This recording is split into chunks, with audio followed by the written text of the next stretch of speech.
destination unknown. And the wheels keep turning, and the road is long. But my heart is yearning to keep driving on the freedom highway. What's going on here? Like lack of clearance. Lack of clearance? Looks like someone's had a few too many Christmas puddings. Hop out of the car, we'll see if we can get you going again. Are you having a go at me? Just only a little bit. I'll get the snatch and strap, we'll pop you out in no time. Toby, I'll give you a hand, except I'm finally balanced here and I have to stay here and watch it.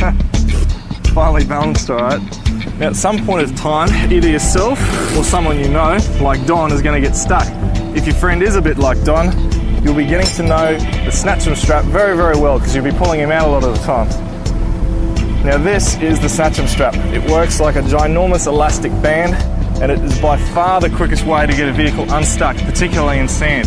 This is probably the most important recovery piece you can ever carry with you on a four-wheel drive. The quickest way to unroll the snatch and strap is to just throw it out like that. This will be my end and the other end will go on Don's end. Next piece we're going to use are these shackles here.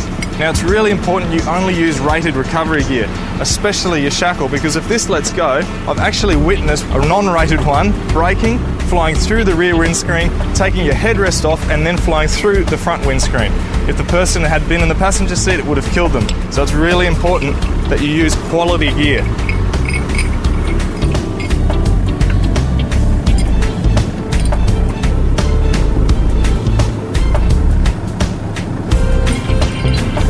Now the recovery vehicle, just feed the shackle through there and do it up. Now when you're doing up the shackle, you don't need to do it up crazy tight, just finger tight will do. Now there's a million different snatch and straps on the market. I'll let Don talk about that more later because he knows all about them, because he gets stuck a lot. Like any sort of recovery, there's no need to race. So with a snatch here, I'm going to take it off nice and slow to begin with. If that works, beautiful. If it doesn't, then I'll try a little bit harder the next time. Don, you got a copy? Yes, mate, I'm ready. Okay, we'll start turning your wheels now. Away we go.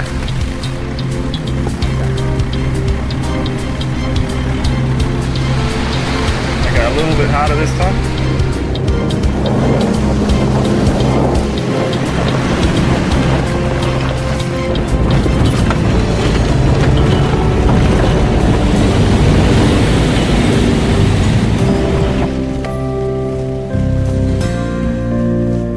Thank you. There you go, Don. Thank you. So that's a great example of how snatching can sometimes take 3 or 4 goes to get someone out. But remember, it's not a case of bragging or showing how much testosterone you have, even though Don needs some. This is something that not everybody knows, but it is important. Snatch straps are made in different sizes. Take, for instance, this range. We have a 6-ton, got an 8-ton, got an 11-ton, and got a 15-ton. They're made like that so that they can suit the weight of your vehicle. Now, the general rule of thumb is pick a strap that is 2.5 to 3 times the weight of your vehicle. Obviously, if you've got a small SUV, this one might break it in half because it takes 15 tonne plus a safety factor to snap that strap. And what you really want is the snatch strap to break prior to doing damage to your vehicle. So it's pretty simple. If you've got a thing that weighs 2 tonne, 6-ton snatch strap will get you out of trouble. And up you go, up the range. And that's why they make a range of different sizes.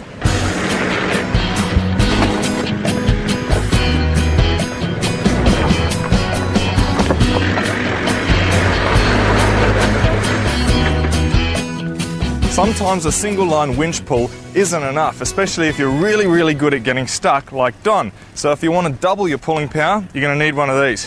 Here you go, Don. Thank you, sir. You grab the rope and bring it back up, that'll be fine. This is a snatch block, 10,000 kg. It's essentially a pulley with a facility here. You put the rope around it, lock it up, and we can halve the stress on the winch. Take it on. It's on free spool. Thank you, sir.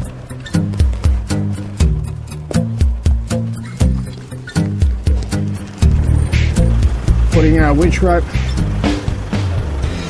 through the snatch block, let's shackle up.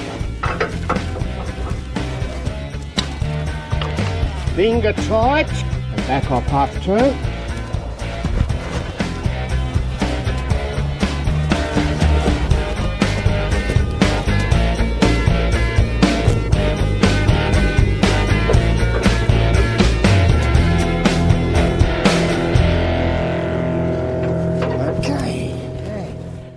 We'll use 2 blankets for this.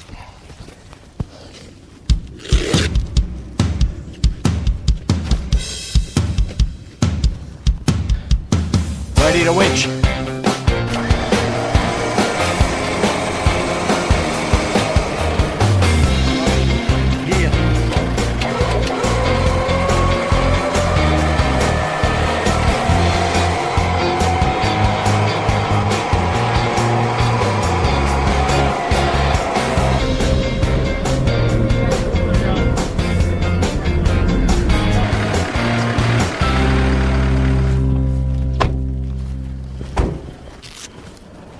Now you may not need a snatch block all that often, but it's really important to have it in your kit just in case you do, because not only will it double your pulling power, it'll also allow you to pull on a different angle.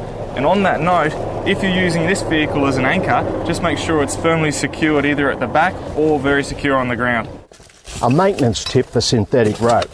This is good stuff, but it gets contaminants in it, and that's its Achilles heel. Dirt causes it to wear. So when you finish your trip, put this in the washing machine with the rest of your dirty clothes, wash it, air dry it, put it back on. It's ready to go again, and it'll last you for years. One of the best pieces of recovery equipment you can take with you on any trip is a high lift jack or a kangaroo jack, particularly if you're travelling by yourself.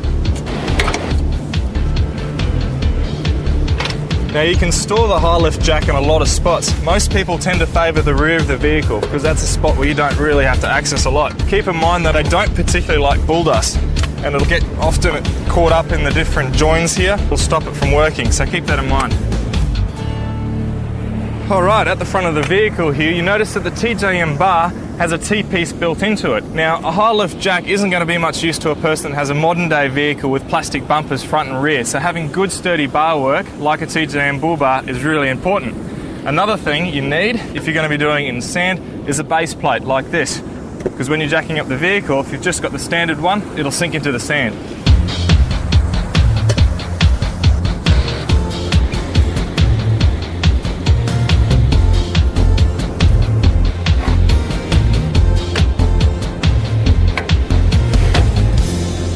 High lift jacks have a million different uses, but you need to pay special care to using them because they have been known to fling back and even whack you in the face, potentially breaking your jaw. Now, when you're using it, it goes without saying, you want to keep it nice and straight and keep in mind the balance of the vehicle. If it's in soft sand, it could fall over, so just make sure you've got an exit strategy. Now, I'm not actually stuck here, but you can see the advantages of having a high lift jack if you were. If I was in a big rut or stuck in soft sand, you can jack up either the left-hand side or the right-hand side of the vehicle, at the back, on the side, do a million different things with it. And what you can do when the wheels are up in the air is obviously put stuff underneath it, which can raise the vehicle and help you get out of a sticky situation.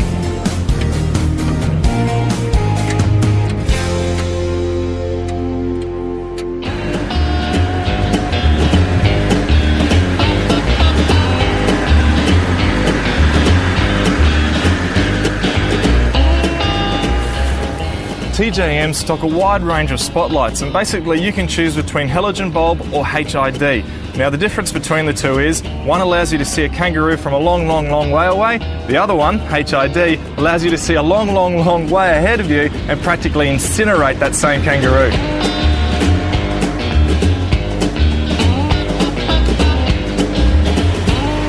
There's a new light kit in town, and his name is High Intensity Discharge, HID for short.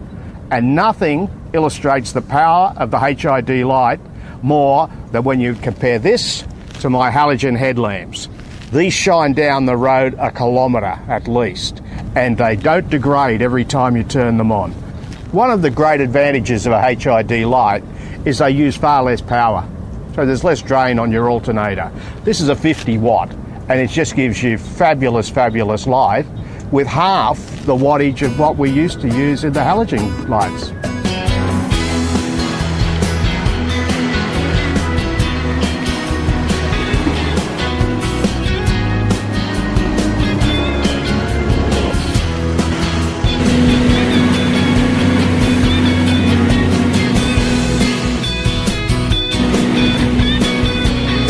You got stuck again, Don. Mate, I've got it right up to the gunnels. But, mate, you're the sand driving expert, so why don't you see if you can get her out? Put the pressure on, why don't you? Sometimes I reckon you do this stuff on purpose. Could be. In your defence, though, this is the softest track on Fraser. And I see, mate, you've got to fold yourself in half just to get in the front of that one. Okay, I'm not actually sure if I'll get out of here, but the first thing I'll notice when I hop in the car is that it's not in low range. Should it be? So what I'm trying to do now is slowly rock the car back and forwards. And you just get a small movement each time until it builds up and up. Now this is much easier to do in a manual vehicle. It's one of the few advantages that manuals have over autos.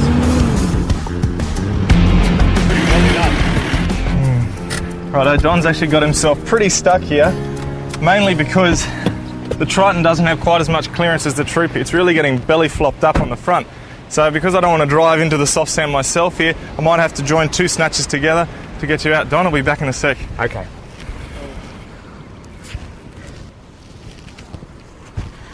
Now, since we're going to join this to another one, I'll roll it another way.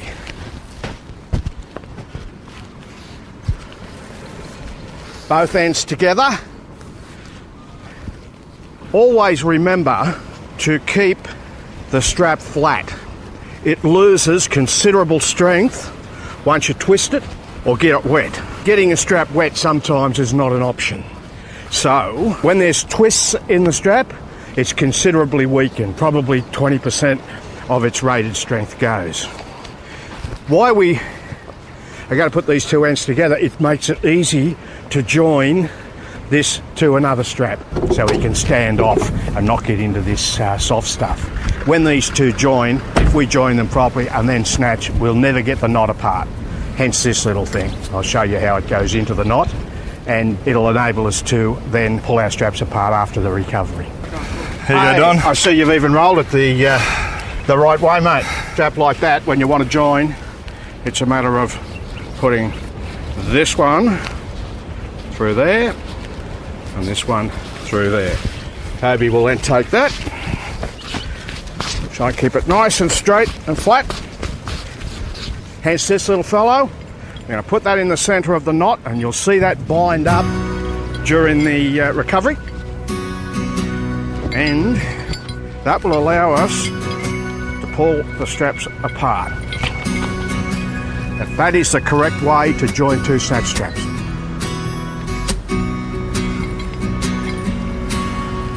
Okay, we're attaching our bow shackle. Okay, here we go.